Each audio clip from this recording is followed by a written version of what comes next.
Hi, everybody. Welcome to Remaking Medicine with me, Emily F. Peters. I'm the author of Artists Remaking Medicine and the CEO of Uncommon Bold.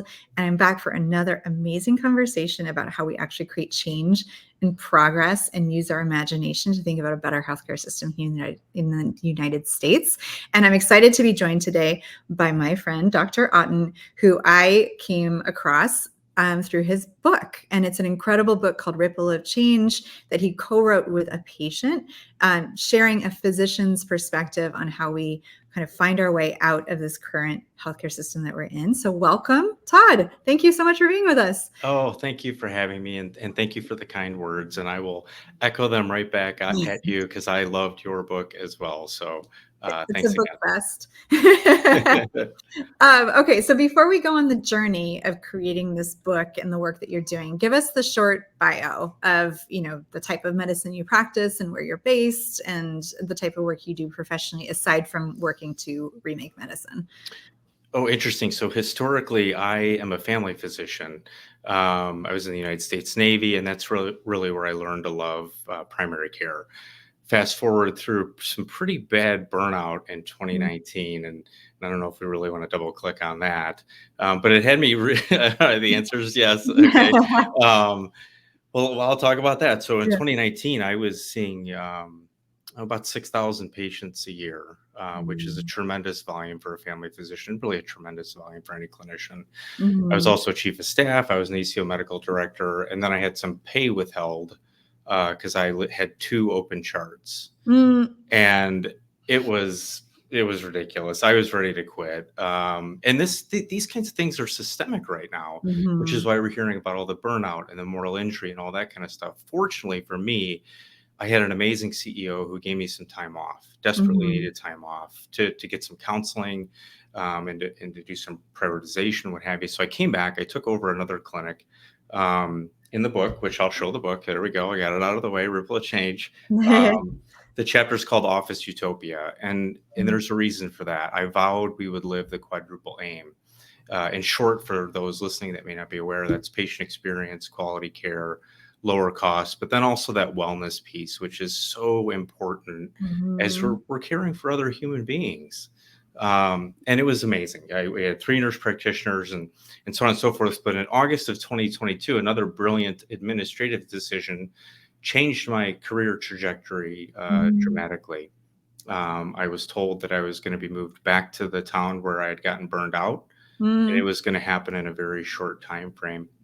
And I was in a position to not take that. And Mhm. things had been building, and so I drew a line in the sand and I resigned literally the next morning.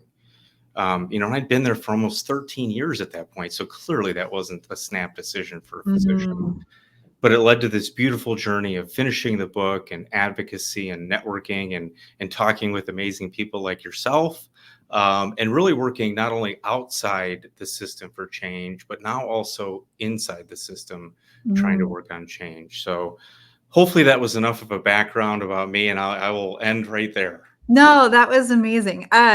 So yeah, let's talk a little bit more about, the dark days, right? And I think one of the things that's surprising for those of us who are not physicians, who are civilians, is that, when we look at a doctor, we see somebody who is extremely well educated, who got good grades in school, who has been successful, who is, an esteemed professional, who's making good money. And I think that there's sometimes a sense from patients like, how are you feeling powerless? Like, how are you feeling burned out? Like, that doesn't make any sense to me as a regular person. But maybe tell me a little bit more about like how that feels from the inside. Like, is that part of the problem? Is that we don't feel like you can be less than perfect, or like that you should be burned out? Like, how does that feel? Oh boy, there are so many things that go Yeah, into this. Whether well, I guess, yeah, I'll talk maybe first about how it affected me, yeah. to give the viewers or listeners kind of what it's like. For the most part, I love seeing patients. Mm, I always have, I always will. Um, but when my burnout was at its deepest, darkest moment, I hated my job. mm, I hated it. I didn't mhm, want to be there. I was short-tempered. I was angry. Mhm. I've said before in interviews, I remember sitting in my backyard in tears, just Mm. hating my job, Yeah. which for somebody who had been, it's just so other end of the spectrum that the Yeah. majority of my career has been. And there's so many things that build into that, the Yeah. clerical burdens, the compressed interactions. You're caring for other Mhm. human beings and expected to solve 50 problems in 15 minutes. That's just unrealistic. Yeah.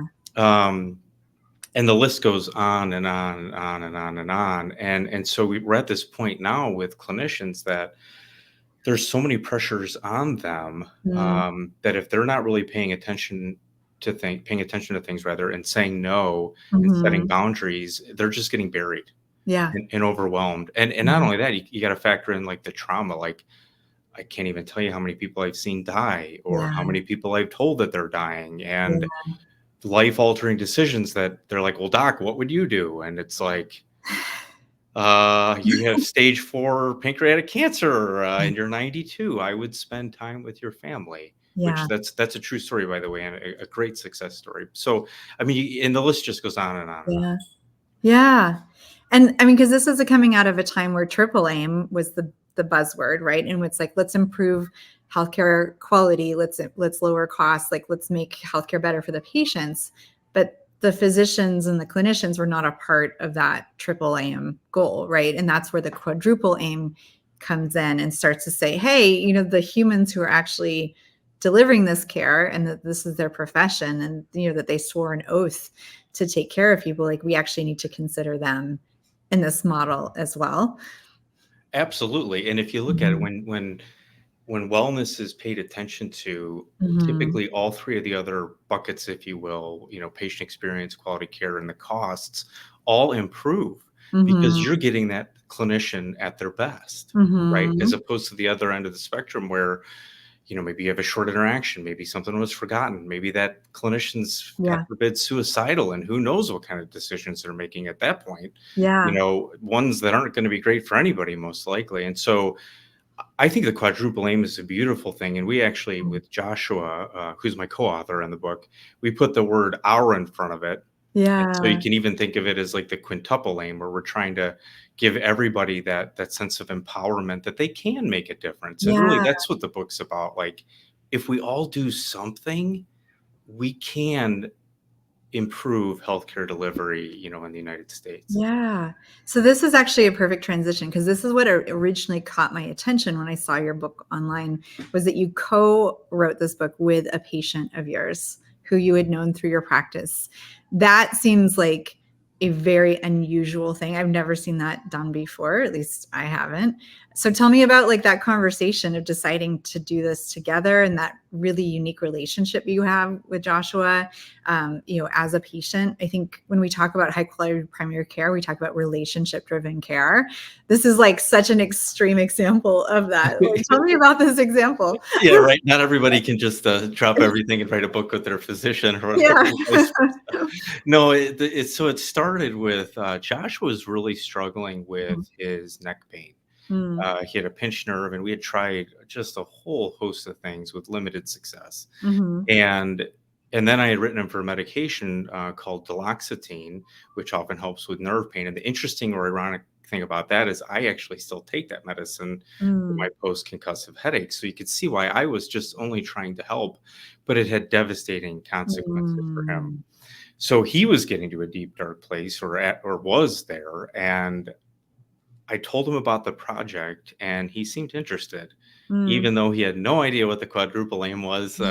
He believed in me, and we had a good relationship. And he's like, "Well, what do I write about?" And I said, "Just write." Mm, That was my only instruction to him, was those two words, and he did, mhm, and it was very good. And so then he and I got together and had a meeting and started brainstorming a little bit. Like initially, the book was, physicians and administration. Let's bridge the gap.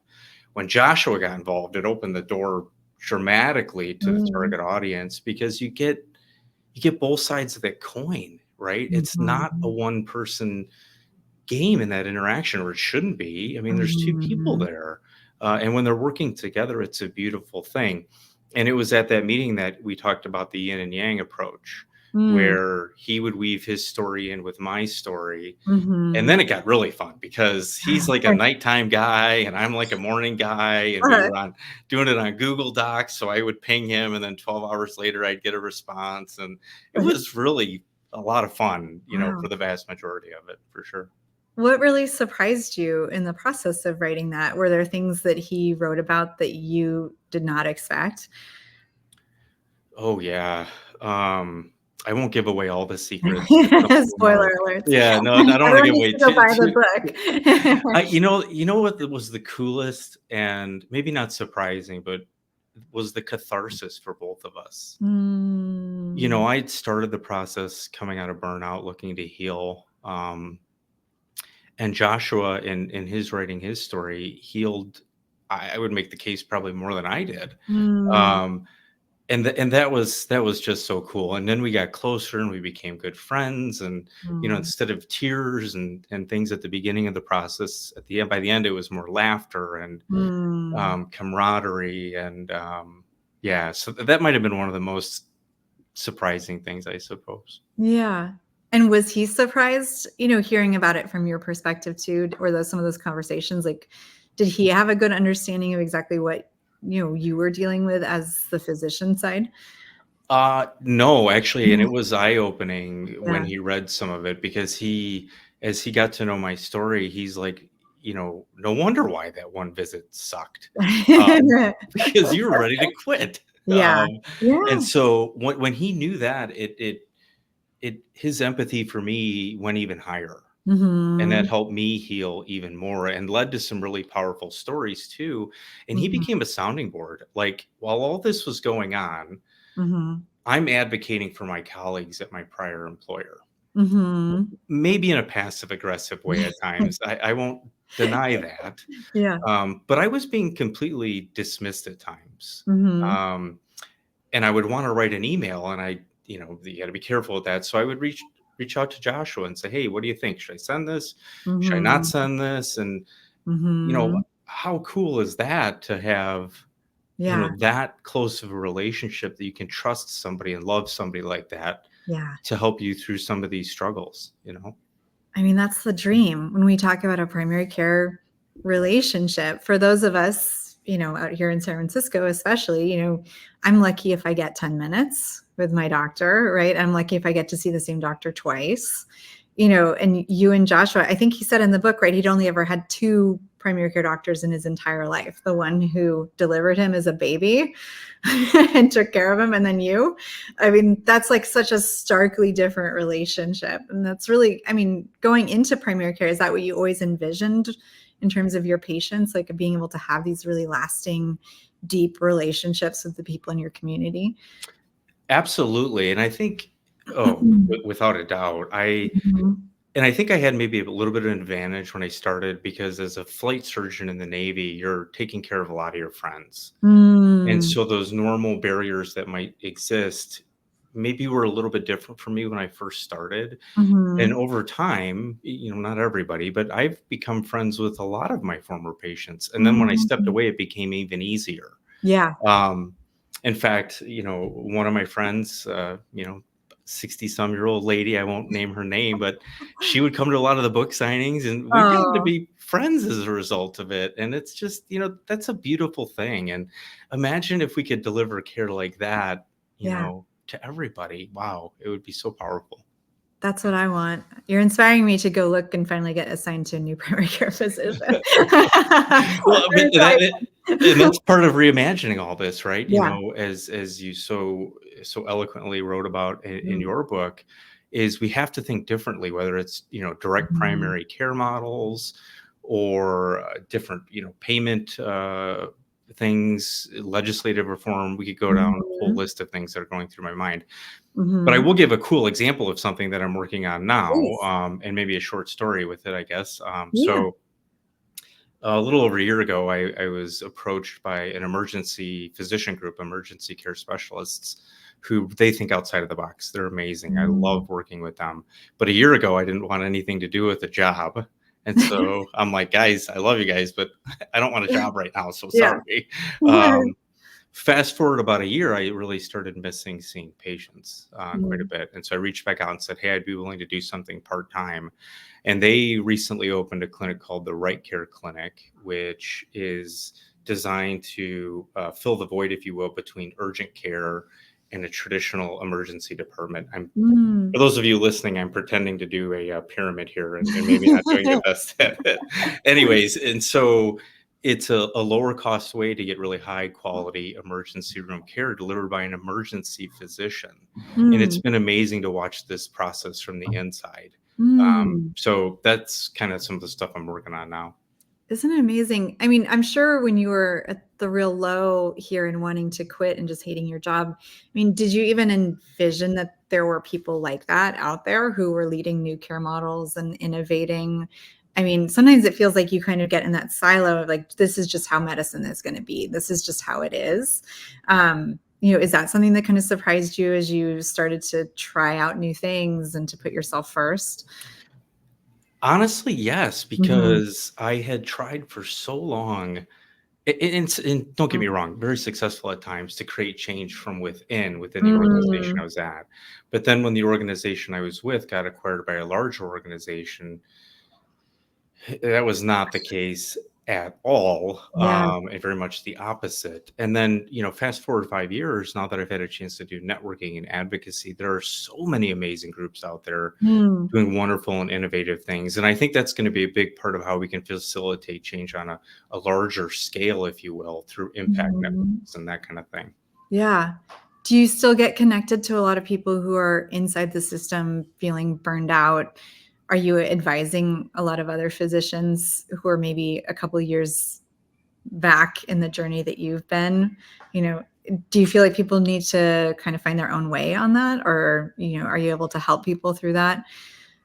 I'm answering no and yes all at the same time. Do I think people can find their own way? I, Yeah. I do, but that's not what I would suggest. Mm. I would suggest reaching out for help, whether it's coaching, whether it's mentorship, Mhm. whether it's social events, venting, going to counseling. All those Mhm. kinds of things are valuable, and because historically, as a physician, at least when I trained, it was stuff it in a box and Mm. compartmentalize and we all have different sized boxes, right? Or Yeah. buckets, and you can put stuff in there and it's all well and good until it starts overflowing.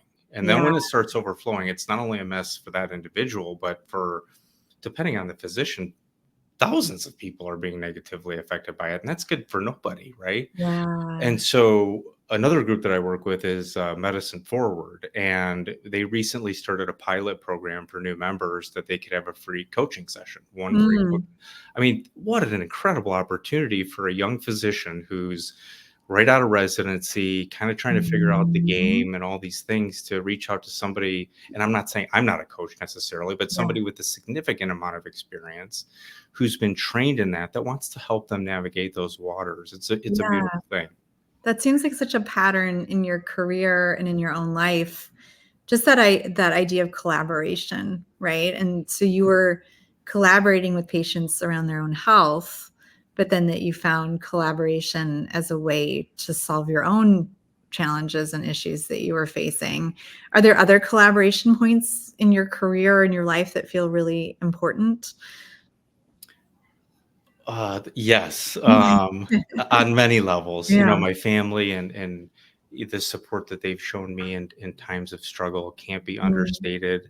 Mhm. Interestingly enough, been some family issues lately and Mm. some struggles with health and things. And I had people, now that I've been networking all over the world, Yeah. reaching out to me saying, "Hey, Todd, are you okay? And what Oh, is your family okay?" And so, we're all human beings. The vast majority of us crave those interactions and those yeah. relationships and the love that comes with that. Yeah. And so, to me, collaboration is tremendously important, and frankly is going to be the key for us to really drive systemic change in healthcare delivery and rethinking it and how Mhm. we deliver things or deliver care Mhm. rather. So, yes, collaboration is so important. So if you're debating it, I would strongly encourage to just collaborate with somebody and see how it goes. See, it always just makes things better, right? Even if you don't finish the book or don't launch the startup company, there's a lot of power in at least having those conversations, right? And thinking about those things.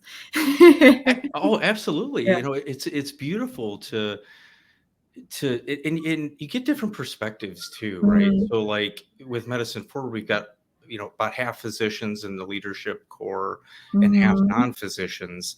And, I'll say something or somebody else will bring up an idea and there'll be these different viewpoints. And mhm, it's like, huh, yeah, that really makes a lot of sense. I didn't see it quite with that lens.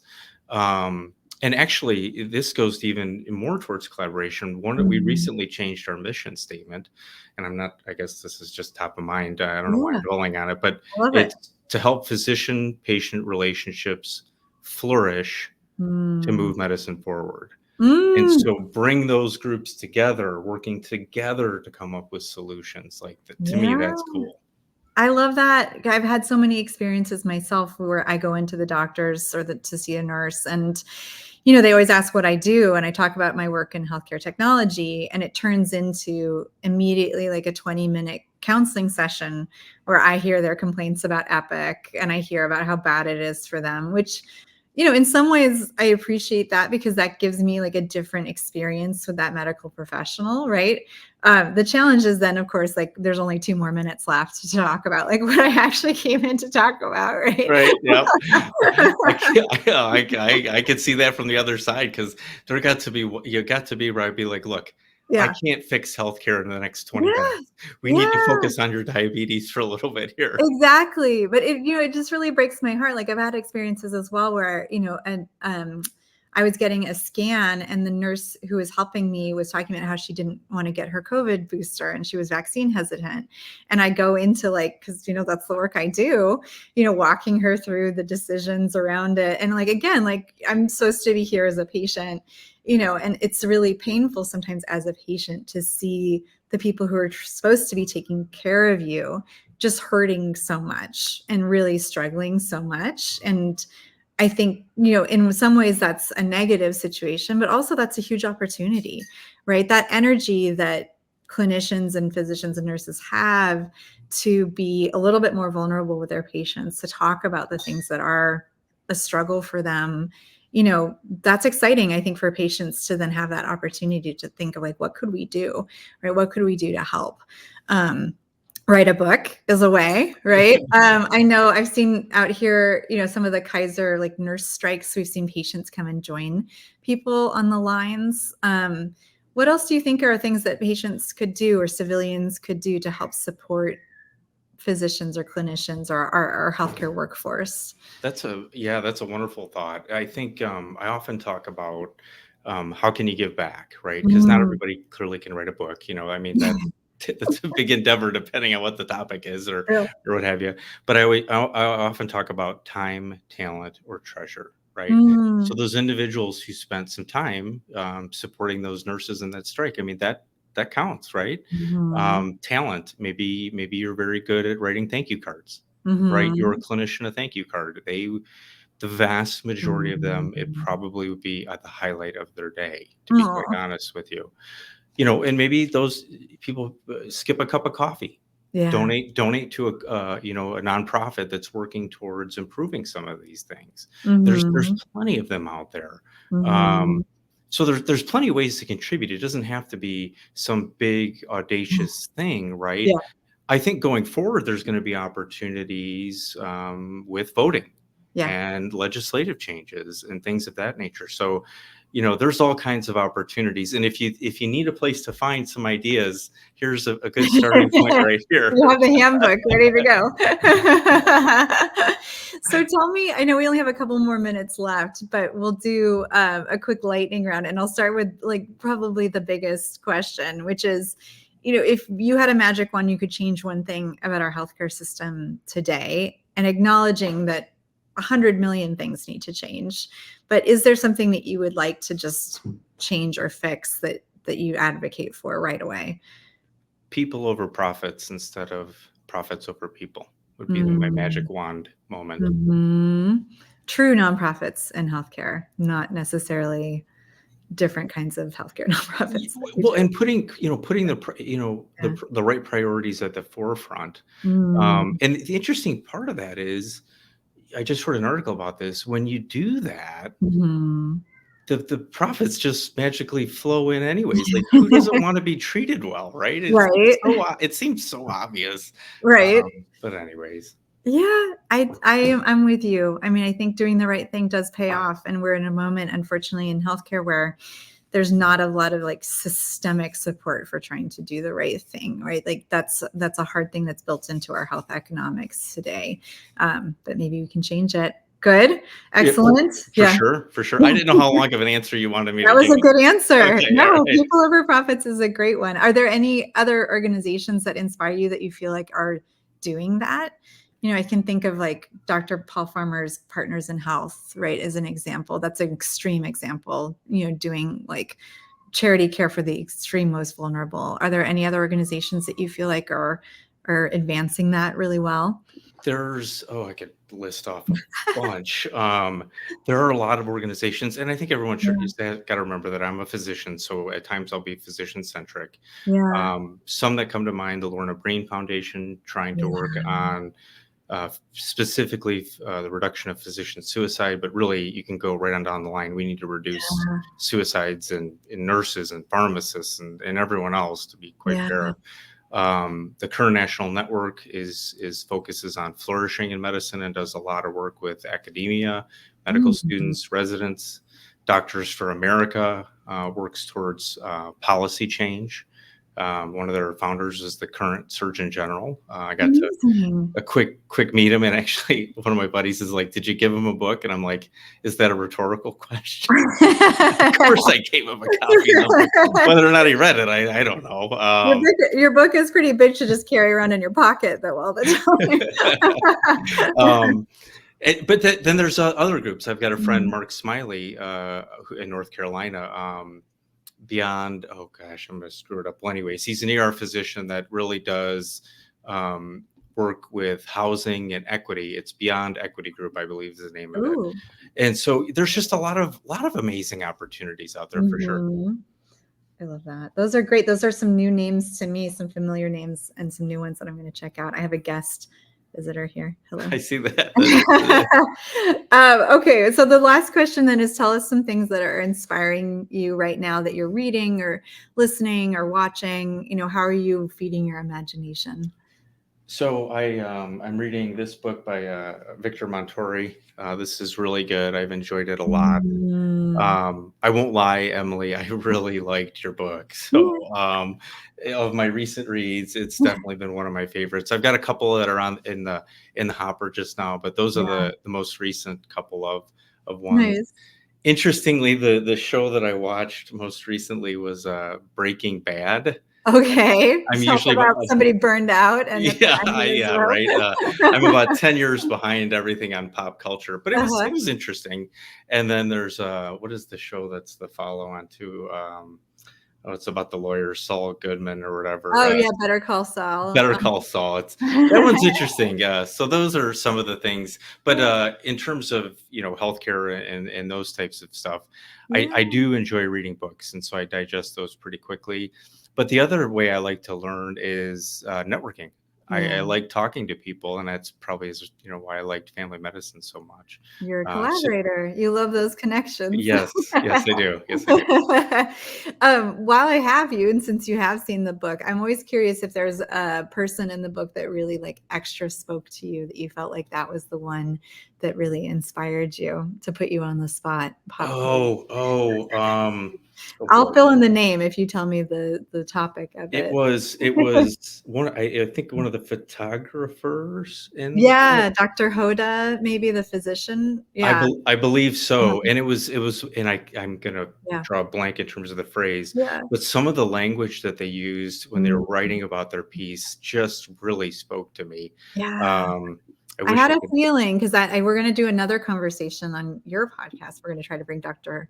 Hoda with us, and he's a pathologist, and so talking about a type of medicine where you're really isolated, right? And you're like Mhm. in the microscope looking at slides, and really, really separated from those types of collaborations. And he uses street photography to feel connected to people, and to like feel like he's part of the New York landscape that's outside the doors of the hospital. There was and I don't know if you were, Mhm. there was a quote in there, something to the effect of the colors in the hospital systems, the white, The beige and the white yeah. sterile walls has become Yeah. like an efficient birthing and place for people to die or something to that effect. I was like, oh Yeah. my goodness, that is He so. sent me a picture of his first office, as part of, like, our editorial process together, and it was literally, like, a little gray desk facing, like, a windowless corner, just painted white, and you just could imagine, like, that is not a place to flourish as a human, right? Like, sitting at this little desk facing the wall. Ironically, you could be describing the office space I'm sitting in Well, right I now. don't think you stay in there 10 hours a day, I'm hoping. No, not at all. It's more of a communal space, and Yeah. it's such a wonderful place to work for sure. Yeah. Well, I am so grateful for you and for your book and for Joshua, who, just an incredible model of physician-patient collaboration, your clinical relationship, but also your relationship on like working together to improve medicine, I think is such an incredible model for everybody. So thank you so much for joining me in this conversation and for writing the book. And I hope everybody goes and gets it. It's an incredible read. Thank you so much, Emily. It was a pleasure to be here. Yeah. Thank you. All right. Talk to you soon. Bye.